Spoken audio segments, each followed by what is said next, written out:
Hi everyone! I'm so sorry for my voice. Medyo may hangover pa sa New Year, but before we start, I would like to greet you all a happy New Year. So it's finally 2021 and we survived 2020. And yeah, I'm so grateful that we were able to push through with the online learning and all. And yeah, medyo sad, medyo happy, but this unit 7 will be our last topic na for this semester before we finally close the first semester. So I hope na uh, kahit papaano may natutunan kayo sa akin and kahit papaano uh, yeah, medyo na-survive natin ang online learning and all. But yeah, I would like to say that I'm so proud of all of you. Uh, we made it. Hindi biro ang 2020, but we made it. Okay? So, congratulations, you all. So, we move on to Unit 7. This is about communication for academic purposes. So, this is about research studies and all. And since we don't have ample time, I decided to not push through with the research activity itself because research requires time. So it is not a pichi requirement that you can finish in 1 week. Okay, so yeah, let's move on to this one. So communication for academic purposes. So English for academic purposes or EAP teaches students to use language appropriately to study and publish in the academy. So ginagamit tong EAP especially sa United States, dito rin sa atin sa Pilipinas. Kasi ang English kasi, marami siyang categories. So, meron yung iba na for research lang, meron yung iba na for speaking lang, meron yung iba na for reading, intended for reading lang. Kung maalala niyo yung macro skills natin, na we have listening, reading, writing, and so on and so forth. So, this one, English for academic purposes, it is concerned with researching and teaching the English needed by those who use the language to perform academic tasks. So ito ngayong research studies. So it has emerged out to a broader field for of English for specific purposes, defined by its focus on teaching English specifically to facilitate learners study or research through English medium. So at the end of this unit, you're expected to develop your research skills and competencies, familiarize yourselves with the basic parts of research, learn the technical know-how in writing the basic parts of research, and write a research paper following the given format. Well, in our case, since we don't have time, we might as well just study the breakdowns of the parts of it. So we move on to topic 1. So this is about meaning, characteristics, values of research to mankind, and classification of research. So doing research is not a mean thing. It is a rigorous activity which requires your understanding, interpretation, note-taking strategies, paraphrasing, and summary skills. So research is not something na nililift mo lang sa internet. It requires your understanding about the topic, your interpretation. Kasi, di ba, you cannot make a research without making the problem muna, without formulating the problem. So, when you have the problem, you need to understand, you need to interpret, you need to take notes base sa mga recent studies, you need to paraphrase yung mga nakukuha mo sa internet, and you need to summarize. So, hindi lang siya copy-paste. So, ganun ang research. Hindi siya basta-basta. It takes time. Kaya nga, maraming hindi nakakagraduate sa college, especially sa research writing. Dahil, one reason, hindi enough yung time to to float or to float questionnaires or uh, to find the respondents, hindi enough yung time. Hindi rin yung enough yung yung mga re- uh, backup studies mo, related lit mo, that's the reason why hindi pumapasa sa research. So, in this lesson, you will learn the basics of research. So, you will be acquainted with the meaning, relevance, purpose, characteristics, and kinds of research. Now, what is research? So, research is, according to Adanza and others, research is looking for answers to a query using the most logical and valid reasons. So, research kasi is based on the recent studies na. Kaya nga, may re at search. Diba? Kung i-breakdown mo yung word na research, re means again. You repeat it again. Search is you search it up. Okay, that's the meaning of research. So, research is like you are looking again for the answers of your problem.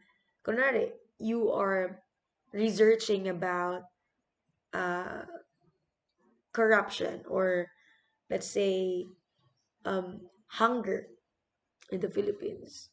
So, i-research mo yung mga recent studies nung ganitong taon. Ano bang nangyari nung ganitong taon?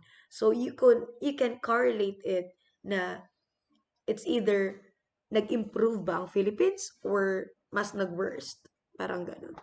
So, according to back, uh, this is a collection and analysis of data to generate a theory or to test a theory is done systematically. So, for example, balik tayo dun sa sinabi ko kanina na hunger. So, kinokollect mo lahat ng data. Kunwari, kinokollect mo ang data 5 years ago. So, it's starting from 2016. So, ano yung mga data doon? And yung analysis of data. And then, you generate a theory. Bakit kaya hindi tayo nag improve? Bakit kaya mas lalo nag-worsen ang hunger sa Philippines? So, you by those analysis, by those data, you can create a theory that can prove that this is the reason why nag-exist pa rin ang hunger and so on and so forth. So, according to Calmarin, this is a scientific investigation of phenomena which include collection, presentation, analysis, and interpretation of facts that links an individual's speculation with reality. Yes. So, since tayo, mahilig tayong mag-speculate, tulad ngayon, yung issue ngayon dun sa flight attendant, we have different speculations, we have different judgments, di ba? And the SOCO, the PNP, and so on and so forth are collecting proofs, they are collecting evidences to link that speculation with the reality. 'Di ba? Ine-speculate natin na narrate, 'di ba? So, through the collection of the data, through the collection of the evidences, we can now link our speculation with the reality. It's either it matches the reality, uh, it matches our speculation to the reality, or the other way around. Next, we have the Helias. So this research is a systematic and a scientific way of investigating a problem with the view of understanding it and finding solutions to it. Yes. And lastly, Mugo states that research is a careful or diligent search. Remember, we have laws that protect the copyright, okay? Protect the recent studies. So, hindi ka basta-bastang pwedeng lift lang ng lift sa internet without properly, ano bang tawag doon? Properly addressing or properly, may tawag dyan eh, yung ilalagay mo talaga sa references mo.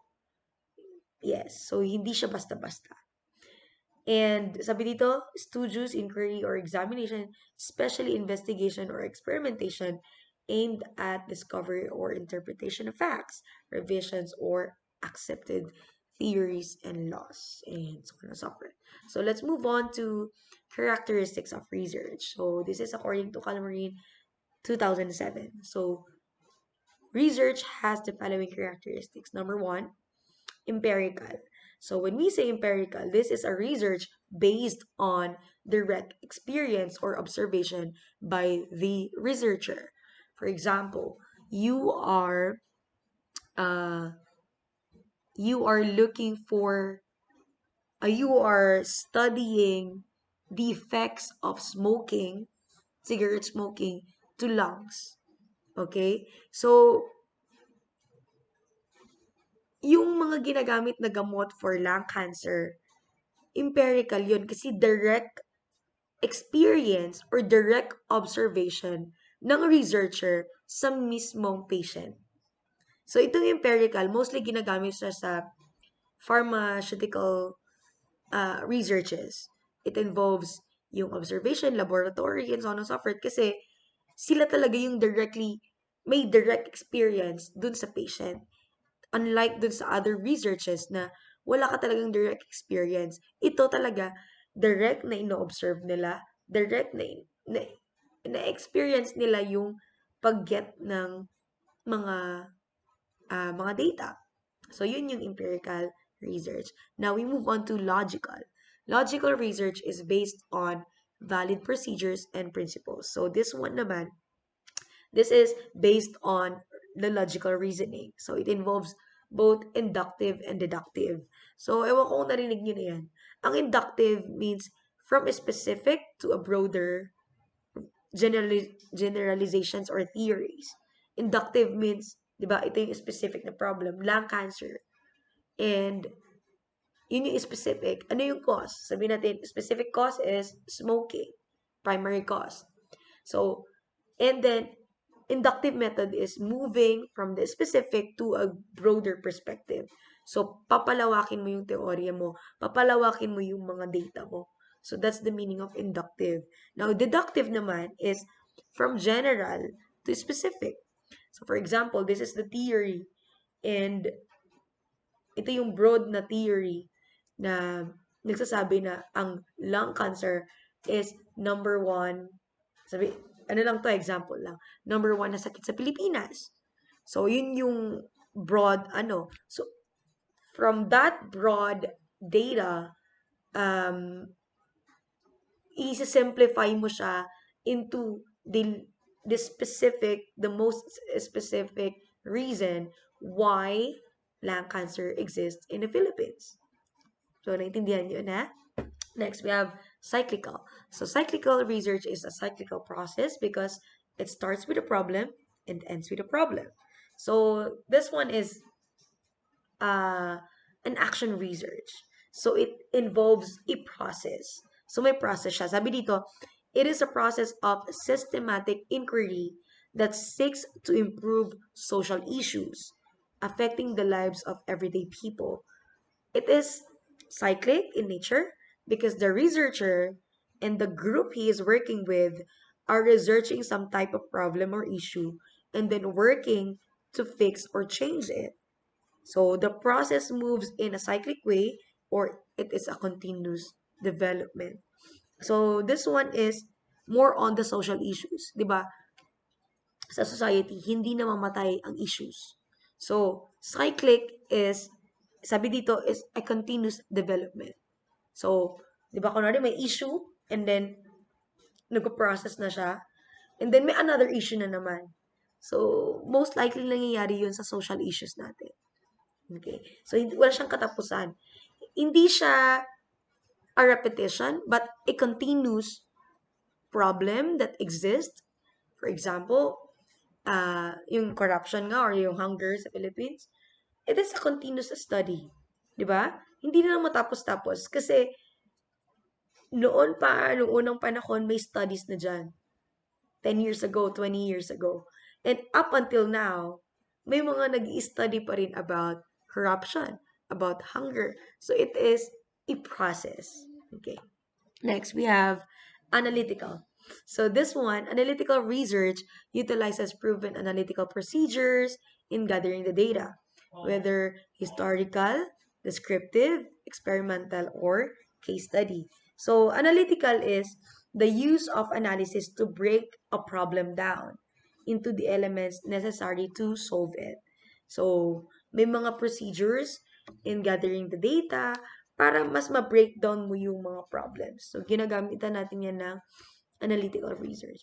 Next, we have critical. So, this one, it exhibits careful and precise judgment. So, sabi dito, informs social education through a lens that ensures the investigation of issues in education tied to power and privilege, ultimately leading to advocacy and activism. So, more often, nangyayari ang critical sa ating century ngayon, sa ating generation ngayon. Especially that it informs us about issues and our powers, our rights, and our privileges. So, sabi dito, it leads to advocacy and activism. So, yan yung critical. Careful and precise judgment. Dahil sa mga social issues or dahil na-educate tayo sa mga nangyayari sa ating society. Next, we have methodical. Methodical research is conducted in methodical manner without bias using systematic method and procedures. So, alam niyo yan. Part yan ng research paper, methodology. So, sa methodical research, it aims at improving research methodology and statistical methods in order to more precisely answer research questions. So, kaya mas prefer nung iba na mag-quanti or quali-quanti because we have the numbers. We have the methodology, the specific numbers to really prove na this is the result of it. It is not just theory. Kasi when we say theory, quali lang yon, qualitative. But when we say quali-quanti or quanti, it is a mixture of the theory and your result.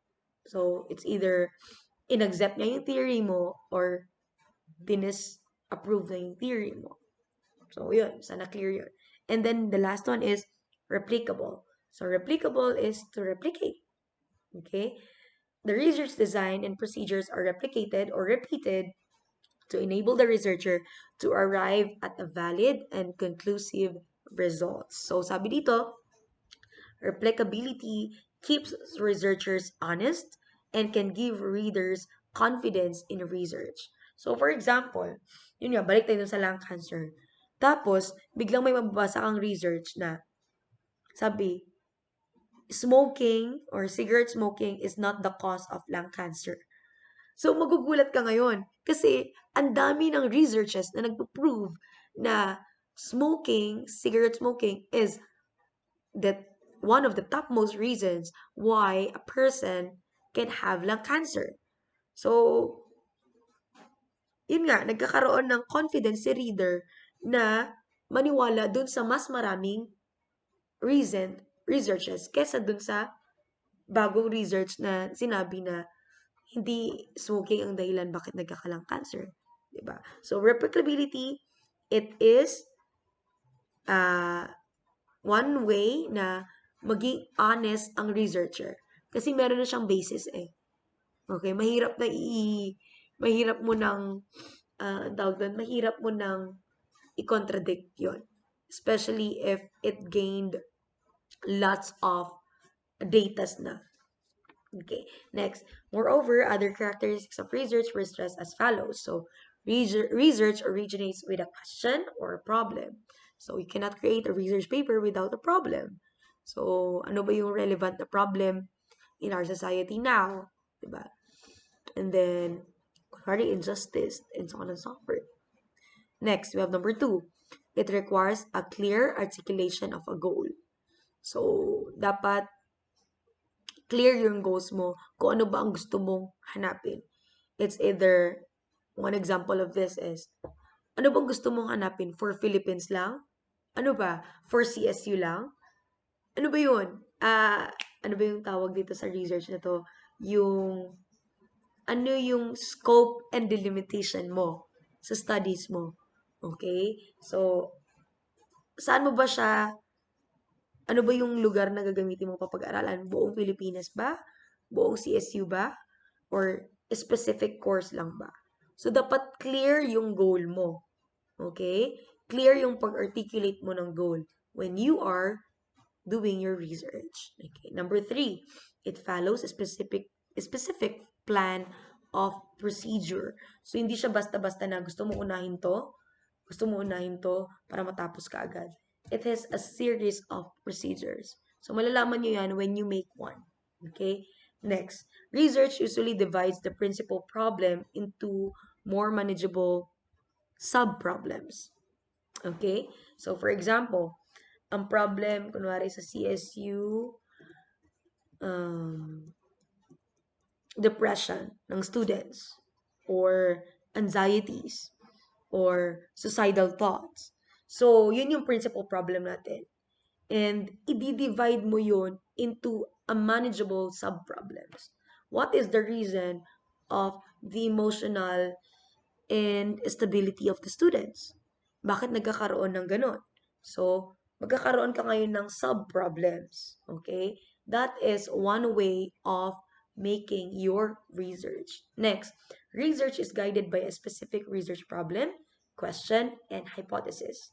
Research accepts certain critical assumptions. So, when you research, you assume, nag, nag, nag-assume, ano ka talaga, na may assumptions ka talaga why it happens. So, research ang magpo-prove or magdi-disapprove sa mga assumptions mo.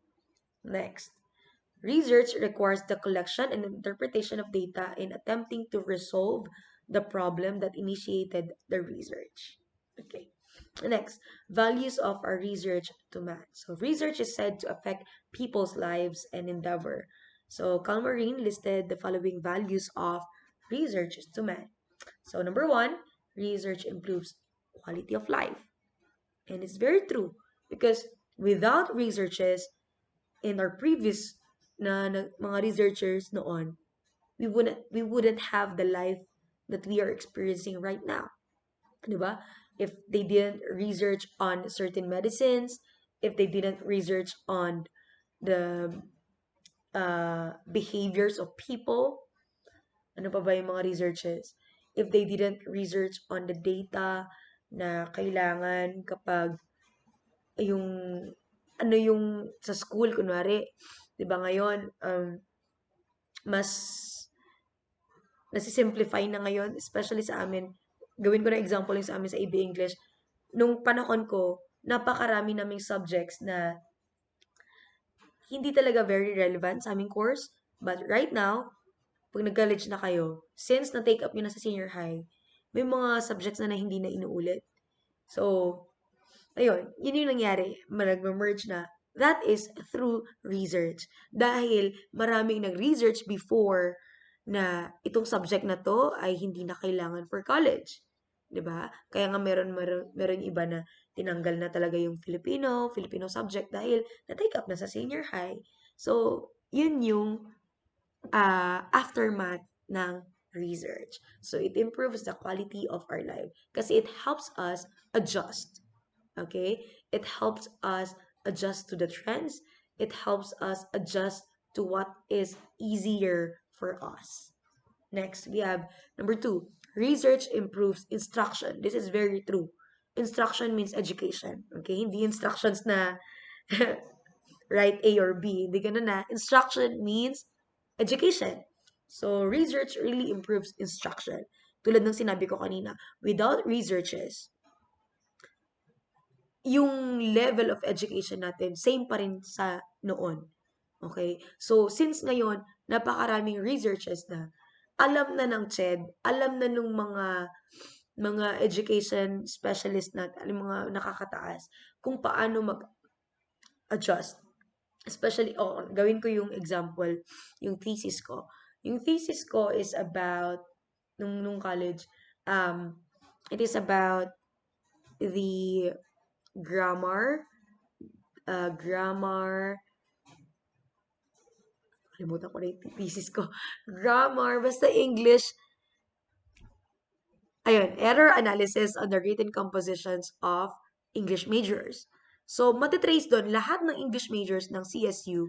So, that includes BS Ed, AB English, Mass Comm, and ICC. Apat yun na courses.